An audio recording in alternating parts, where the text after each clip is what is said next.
Tadi di awal tadi kita mengatakan satu pasal ya dari kitab Mazmur ya.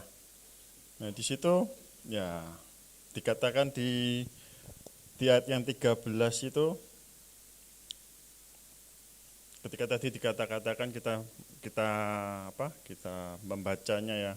Wah, kok kelihatannya gimana? Maksudnya apa sih? Mana Mazmur 103. Nah, kan pujilah jiwaku. Oh ya, terus dia kan mengampuni kita ya, dia menebus hidup kita, dia yang memuaskan hasrat kita ya. Tuhan yang membela kita dari orang yang memeras kita ya kan. Tuhan penyayang pengasih. Nah, tapi akhirnya di ayat yang akhirnya sampai kita baca, saya sempat ketika di ayat-ayat pertama itu membaca, wah kelihatannya itu kan kebaikan kebesaran Tuhan, ya kan. Tapi apakah Tuhan tuh memang kasih karunia, semuanya memang kasih karunia. Tetapi dalam hatiku ini kan manusia banget ya gitu ya, saya kan manusia bukan malaikat ya. Jadi kok rasanya ini enggak cocok ini ya. Masa kayak gini tok kita bisa, ya memang semuanya kasih karunia, landasan tetap kasih karunia. Tetapi ada bagian kita yang harus kita kerjakan. Ternyata ya memang benar gitu loh. Kan dikatakan di situ akhirnya di ayat yang 13 dikatakan apa? Seperti Bapa itu sayang kepada anak-anaknya. Ya, demikian Tuhan sayang kepada siapa? Nah, dikatakan di situ orang-orang, ada kata-kata apa? Orang-orang yang takut akan Dia. Ternyata puji Tuhan, ternyata Tuhan nggak pernah salah ya. Jadi apa? Di ayat yang pertama sampai 12 itu Tuhan itu menyatakan kasih cintanya itu kepada orang-orang yang takut akan Tuhan.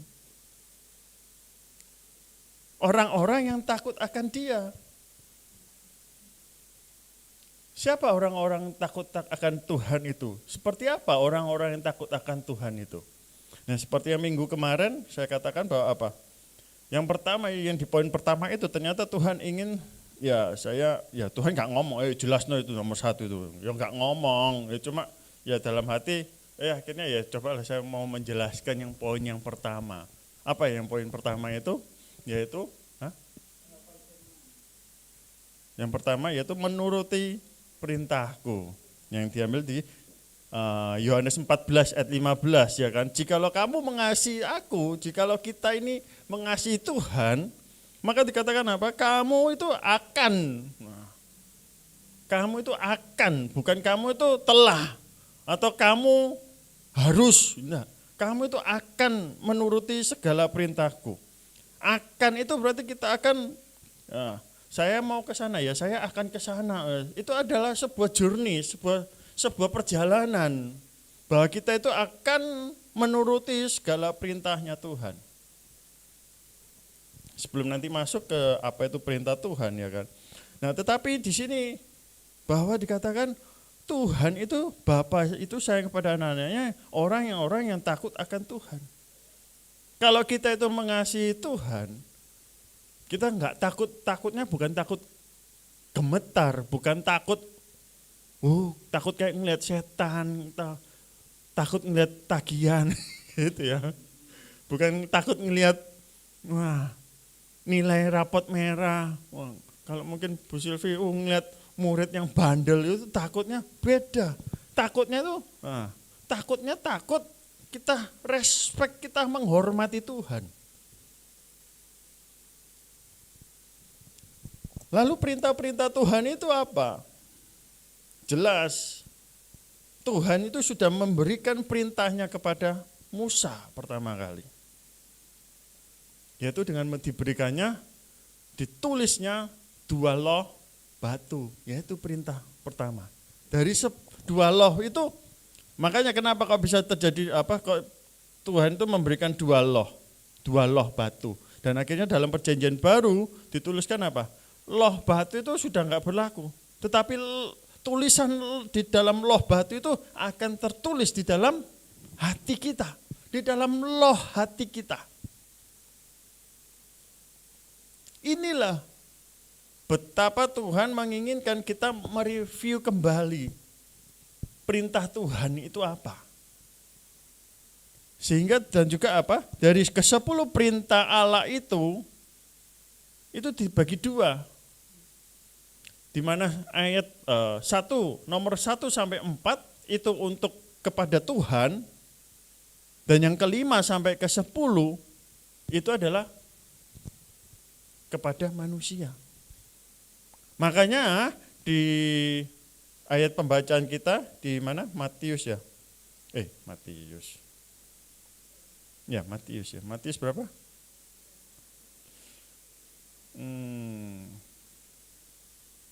Ya kasihlah Tuhan Allahmu itu ya. Kasihlah Tuhan Allahmu dengan segenap hatimu dan dengan segenap akal budimu dan segenap jiwamu. Dan yang kedua apa? Ya Matius 22:37 ya.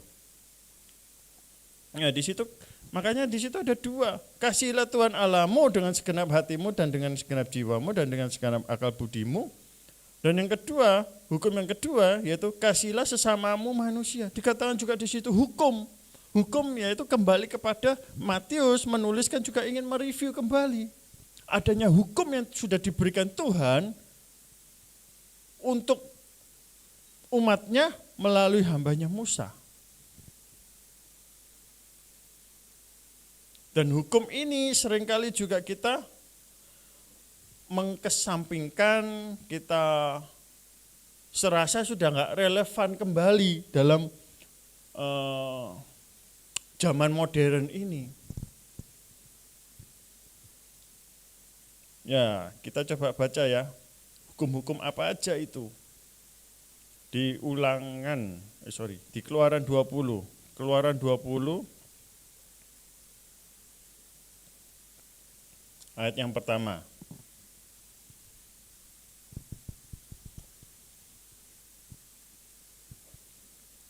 Ya, lalu Allah mengucapkan segala firman ini.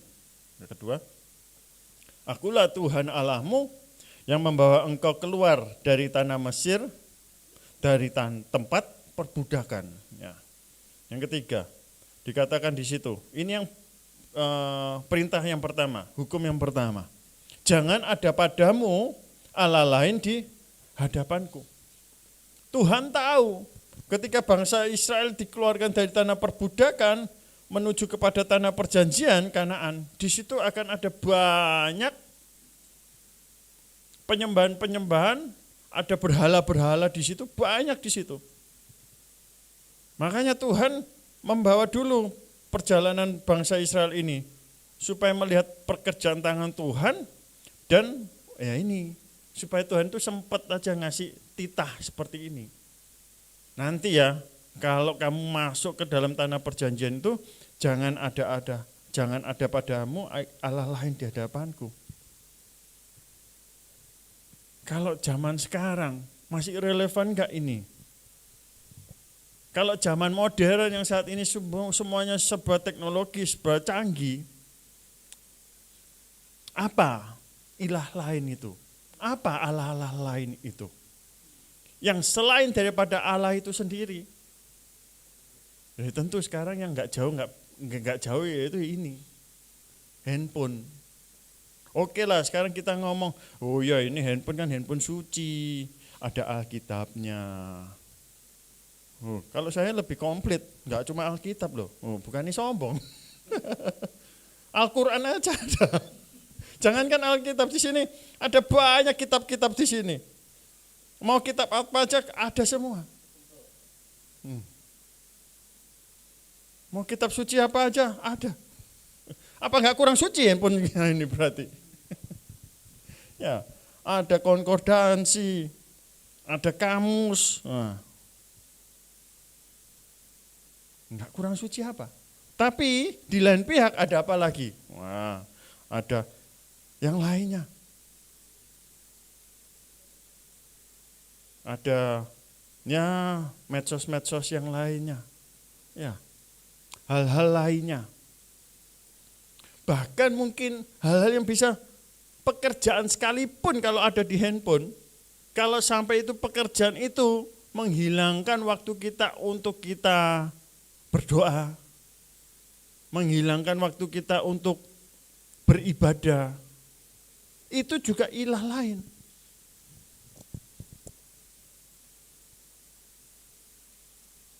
Jadi jangan dipikir sekarang ini zaman yang sudah canggih ini akan banyak hal-hal yang membawa kita untuk menjauh dari Tuhan. Waktu yang mau kita berikan pada Tuhan itu adalah waktu yang sisa. Bukan kita sisihkan, tapi waktu yang benar-benar sisa. Dan kekuatan yang sisa. Sehingga apa? Ketika kita baca Alkitab di waktu yang sisa, baca cuma 2 ayat sudah masuk ayat keempat, wah, hilang. Ini bukan menyinggung, sudah penuh loh ya. Di sini saya lihat masih, wah, sudah tajam matanya, nggak meredup kok. Ya, dari sini kelihatan semua. Ya, jadi ilah lain itu sekarang itu banyak disamarkan. Pekerjaan, itu juga ilah lain. Hal ketakutan, hal apa yang membuat kita takut, depresi, membuat kita apa? Yang membuat kita meragukan Tuhan. Yang membuat kita lupa, yang membuat kita sudah nggak percaya lagi sama Tuhan. Itu banyak hal-hal itu lagi. Kesukaran, kesusahan, kesakitan. Itu adalah role model ilah zaman sekarang. Yang sama yang dikatakan hukum yang pertama, jangan ada padamu Allah lain di hadapanku. Kita seolah-olah kita ini mengagungkan masalahnya, bukan mengagungkan Tuhannya. Ini kita lagi mendukakan Tuhan.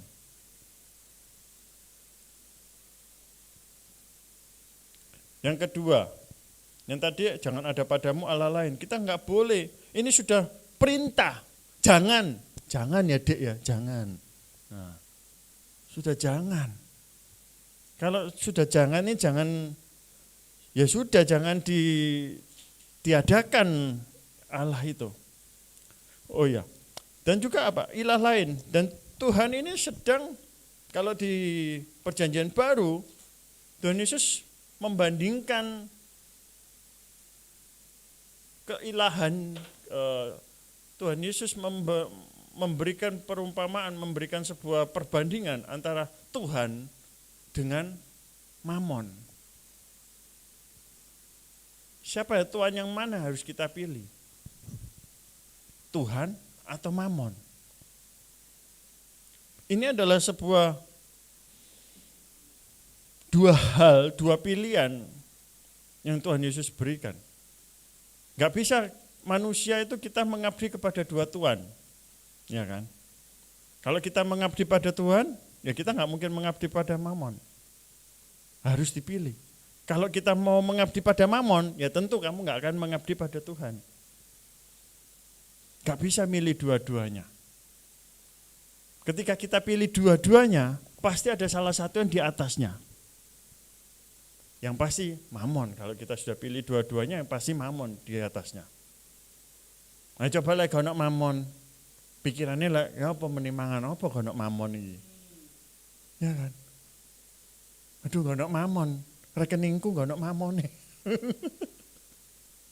Onoe Mbak Yul sampai Tuyul. Nah.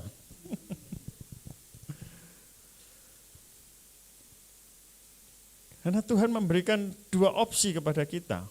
Siapa yang mau kita pilih? Tuhan atau Mamon? Perintah yang kedua, yaitu jangan membuat bagimu patung yang menyerupai apapun yang ada di langit, di atas, atau yang di bumi. Dan dikatakan di ayat kelima, jangan membuat patung dan sujud menyembahnya. Ya, di ayat keempat dan kelima itu adalah hukum yang kedua.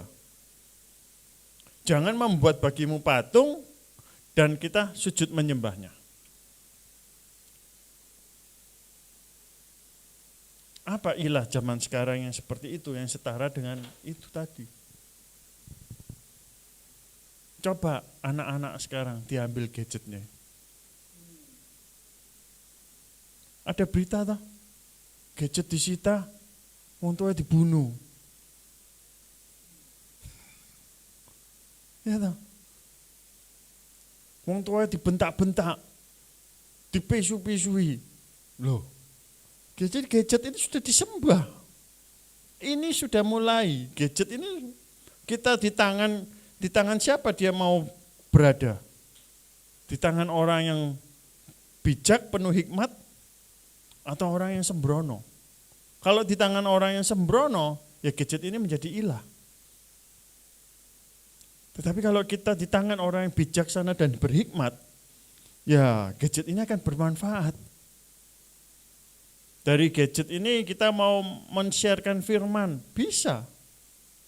Dari gadget ini kita mau cari ayat ini tentang apa, belajar tentang ayat ini tentang apa, kitab ini tentang apa, ayat pasal ini tentang apa, bisa. Nah, kalau kita mau cari untuk kepentingan perenungan firman, berarti itu adalah gadget ini, ilah ini sudah di tangan yang benar. Tetapi ketika gadget ini di tangan yang tidak benar, gadget ini bisa untuk mencari kesenangan-kesenangan lain di luar sana. Bisa hubungan dengan mantan, bisa hubungan dengan sopo ae. Iso goleki apa ae. Iso golek ya wis macem-macem. Golek job teko handphone ya iso. Ya, banyak. Makanya bahayanya gadget itu. Ini masih gadget loh ya. Ini contoh masih gadget loh. Jadi gak perlu gadget ya. Jadi orang primitif lah. Ketika kita memberhalakan, ini saya kasih contoh yang gadget aja dulu ya, yang ada di depan mata saya ini ya. Terus bukan gadget ini salah, enggak, tadi kan saya sudah katakan, gadget ini bisa di tangan yang berhikmat dan bijaksana menjadi kepanjangan tangan kemuliaan Tuhan. Tapi kalau gadget ini di tangan yang salah, gadget ini akan menjadi kita sebuah berhala. Kita mau menjadikan gadget ini apa? Ya. Jadi hukum yang kedua, jangan kita membuat patung, jangan. Nah, kalau sekarang kita kan nggak mungkin bisa buat patung. Wah, aku loh gambarnya gak iso, apa meneh mahat.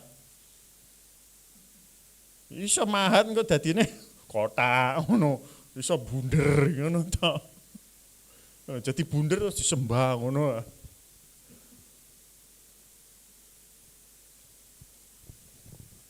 Ya, jadi jangan membuat patung, jangan membuat sesuatu hal yang lalu akhirnya kita memberhalakan sesuatu itu. Sehingga apa? Hati kita, pikiran kita sudah menjauh daripada Tuhan. Itu loh hukum yang kedua itu. Nah, ayat yang ke-6 dikatakan begini.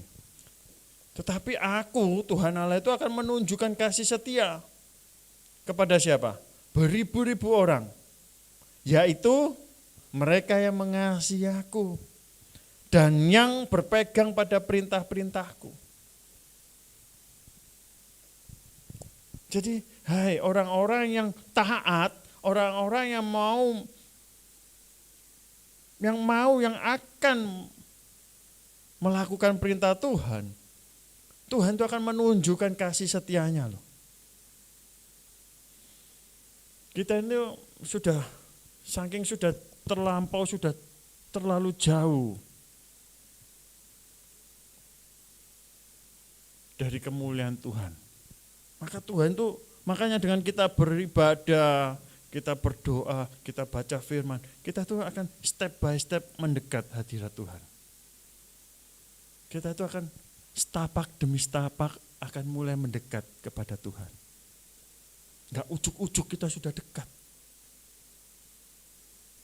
Kita akan setapak demi setapak kita akan mengenal kasih setia Tuhan. Dan yang ketiga, perintah yang ketiga, di ayat yang ke-7. Jangan menyebut nama Tuhan Allahmu dengan sembarangan, sebab Tuhan akan memandang bersalah orang yang menyebut namanya dengan sembarangan. Ini sering kita ucapkan. Sumpah demi Tuhan. Aku lek omonganku salah, aku metu wis dibledek. Sumpah demi Tuhan. Wah. Oh, Tuhan ini enggak melo-melo dimelo sumpah-sumpahan. Nah, kita mulai mengucapkan sumpah serapah. Walaupun kita benar sekalipun, ya janganlah kita harus tahan diri. Jangan sampai kita ngomong sumpah demi Tuhan kayak seolah-olah ya kan kedengarannya kalau kita dengar aja risih loh. Apalagi Tuhan. Kalau kita adalah orang yang jujur, histori kita adalah orang yang jujur, kita nggak pernah ketahuan bujuk. Ya, nggak ketahuan bujuk ya. Apa yang kita sembunyikan selalu tersimpan. Nah, wis pokoknya nggak tahu ketemuan. Apa yang kita ucapkan pasti disangka bener lah. Terus nggak usah sumpah-sumpahan lah. Sumpah monyet, sumpah pocong, sumpah wista. Sebab itu adalah jangan menyebut nama Tuhan dengan sembarangan. Demi Tuhan. Jadi sekarang loh, ya kalau kita mau berdebat kita tidak dipercayai ya mau gimana lagi. Sekalipun kita ngucap demi Tuhan loh. Kalau orang yang kita ajak ngomong gak percaya juga, ya gak percaya. Cuma saking lidah ini kan gak bertulang. Sudah kebiasaan dari kecil kita mendengar seperti itu, sejak remaja kita ngucap seperti itu, kebiasaan sampai tuwek. Sampai tuwek wis digawa sampai iku, wis kayak lidahnya keprosot. Slurut ngono lho. Ya. Karena enak ngomong, ngucap enak. Makanya sebelum ngomong diketik sih di otak. Nah. Apa perlu sebelum ngomong dikai kunci sih dah. Aku ngomong ini perlu enggak ya? Oh. Ya. Dipikir sih ping 1000. Kesuwen langsung anu ngale pisan. Ya. Ini hukum yang ketiga. Jangan menyebut nama Tuhan dengan sembarangan. Karena apa? Nama Tuhan itu terlalu kudus. Bayangkan, zaman dulu, ini zaman purbakala itu, ribuan tahun yang lalu ketika mereka para nabi, para hamba-hamba Tuhan itu menuliskan nama Tuhan. Itu historinya, sejarahnya itu ketika mereka menyebut nama Tuhan Allah, pena yang dibuat nulis Tuhan Allah itu sudah dipatahkan lagi, enggak dibuat nulis yang lainnya. Sudah terlalu, huruf yang lainnya itu sudah terlalu najis untuk Tuhan. Itu loh saking kudusnya Tuhan. Makanya apa? Kata-kata Tuhan Allah sudah enggak mereka sudah menggunakan kata lain. Yang akhirnya sekarang bermunculan Yahweh itu loh. Padahal ya bukan Yahweh. Ya akhirnya karena hurufnya huruf mati semua. Mereka menggunakan, menuliskannya, mengatakannya dengan YHWH itu tadi. Sebenarnya nggak ada yang tahu sampai sekarang karena hilangnya semua ada yang terhilang. Ya, Yahweh, YHWH itu nggak tahu penyebutan konsonannya itu apa, nggak tahu. Sekarang tinggal karya anak ngomong Yahweh gitu ya. Karena menyebutkan nama, ketika Tuhan Allah yang huruf besar, kalau kita baca di Alkitab itu ya, ada kata Tuhan Allah yang huruf besar semua, itu menunjukkan stratanya Tuhan yang tertinggi. Akhirnya dikatakan Elohim, ada bukan turunannya lah, untuk penyebutan supaya tidak terlalu sakral, tidak terlalu kudus. Akhirnya mereka menggunakan Elohim. Makanya dikatakan Lord, Tuhan. Tuhannya yang huruf kecil di situ. Nah itu, nama Tuhan itu sudah terlalu kudus. Saking kudusnya itu loh. Tapi kita yang sudah nggak tahu historinya yang dulu, kita kan nggak tahu historinya wong Israel wong ado ngono ya. Kita karyana ngomong Tuhan Allah, demi Tuhan Allah. Itu aku cuma ngasih contoh loh. Ya, itu begitu. Jadi saking kudusnya nama Tuhan, kita jangan menggunakan nama Tuhan dengan sembarangan. Nama Tuhan Yesus. Nah, demi Yesus. Nah, ya, gitu ya. Disebutkan di situ apa? Sebab Tuhan akan memandang bersalah loh. Tuhan itu akan memandang bersalah orang yang menyebut namanya dengan sembarangan. Biarlah nama Tuhan kita sebutkan itu dengan kita hubungan pribadi kita dengan Tuhan saja. Dan yang terakhir, sing terakhir iki lho, sing penting iki. Sing penting, sing seringkali iki sing bleset iki. Apa? Ingatlah dan kuduskanlah hari Sabat. Iki sing penting iki. Bayangkan. Tuhan aja loh bekerja 6 hari. Manusia loh, tenagamu sak piro? Gaya-gayane kerjamu 7 dina. Masa tenagamu melebihi tenaganya Tuhan? Tuhan lo butuh istirahat sehari. Mari kerja 6 hari nggawe membuat bumi, mengkarang bumi. Wah, kesel aku. Hari ke-7 aku istirahat leye-leye. Nonton pekerjaanku iki. Wah, apik ya. Nonton manusia, wah apik ya. Manusia 7 hari kurang Tuhan. Coba sehari 25 jam aku bisa lebih kaya lagi. Waduh wis. Dikatakan apa? Apa ayatnya? Tidak akan menambah apa? Ya Tuhanlah yang memberkati, Tuhan yang memberi. Ya Tuhan yang menjadi susah payahmu tidak akan menambahkannya. Susah payah itu nggak akan bisa membuat kita kaya. Kenapa?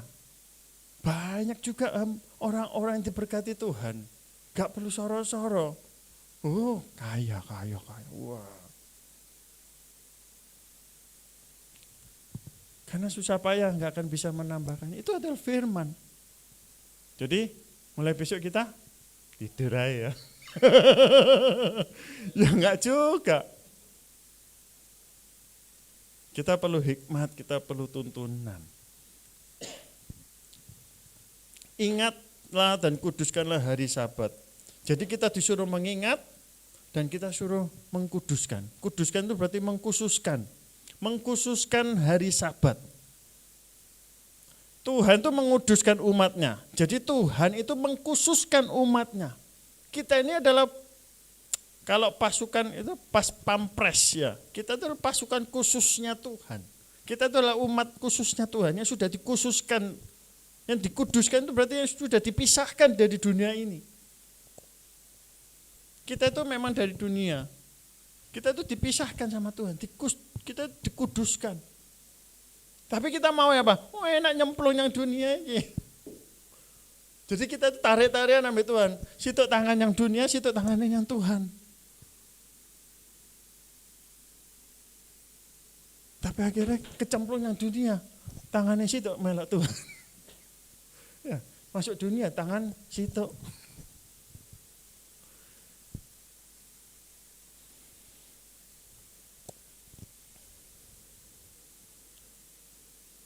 6 hari lamanya Tuhan menciptakan langit dan bumi. Dan di hari ketujuh Tuhan itu berhenti dan memberkati hari ketujuh itu. Hari Sabat itu loh Tuhan memberkati. Kita loh kekuatan kita itu terbatas. Kita perlu istirahat. Tuhan aja beristirahat. Apalagi kita. Lebih-lebih kita perlu tenang di dalam hadirat Tuhan. Segala apa yang kita khawatirkan itu tidak akan terjadi. Bukan belum tentu terjadi. Kalau belum tentu terjadi, pasti ada 1-2 yang terjadi. Tapi yang kita khawatirkan itu tidak akan terjadi. Di dalam nama Tuhan Yesus. Apa yang kita khawatirkan, kita cemaskan. Asal kita adalah anak-anak yang takut akan Tuhan, Tuhan akan meluputkannya. Tuhan tidak akan membiarkan orang-orang yang takut akan Tuhan, yang menjalankan, yang melakukan setiap segala perintah Tuhan, itu Tuhan tidak akan membuatnya jatuh sampai tergeletak. Karena ada tangan Tuhan yang menopangnya. Tangan Tuhan menopang itu bukan seperti ini. Tetapi ada tangan Tuhan yang menopang itu, tangan Tuhan itu sudah mengulurkan tangannya seperti ini. Jadi tangan Tuhan sama tangan kita itu seperti ini. Ini menopang. Kalau gini, ini menatang. Ya, bukan menantang, menatang. Ya. Apa? Hah? Menatang toh. Oh, no bahasa. Ya. Ini menatang. Kalau menopang itu gini, tangan Tuhan itu menopang. Sudah tahan.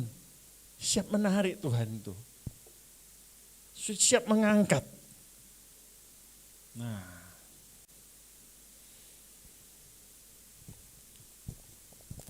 Ketika kita adalah anak-anak yang takut akan Tuhan. Kita adalah orang-orang yang mengasihi Tuhan. Dengan kita akan menuruti segala perintah Tuhan.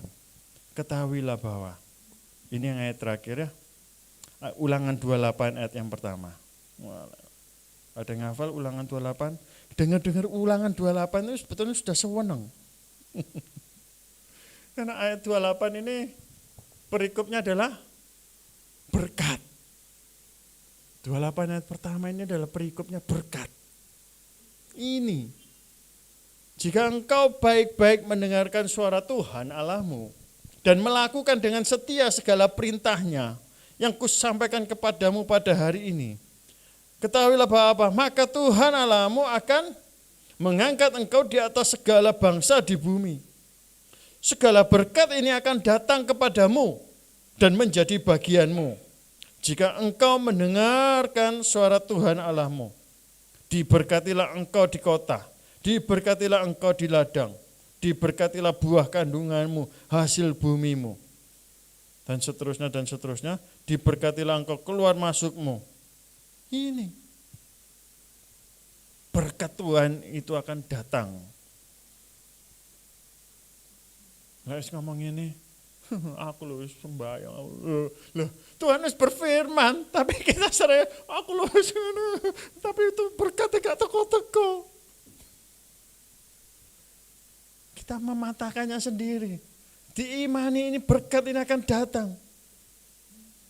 Yang tahu pribadinya takut akan Tuhan itu siapa? Ya orang itu sendiri. Kalau kita sudah takut akan Tuhan, kalau kita sudah akan melakukan segala perintah Tuhan, kalau kita sudah berusaha, kita sudah berupaya untuk melakukan perintah Tuhan, maka ketahuilah firman janjinya Tuhan itu akan digenapi dalam kehidupan orang-orang yang takut akan Tuhan. Amin. Amin. Percaya.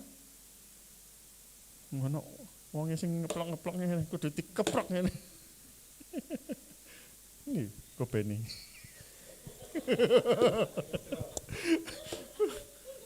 Ya.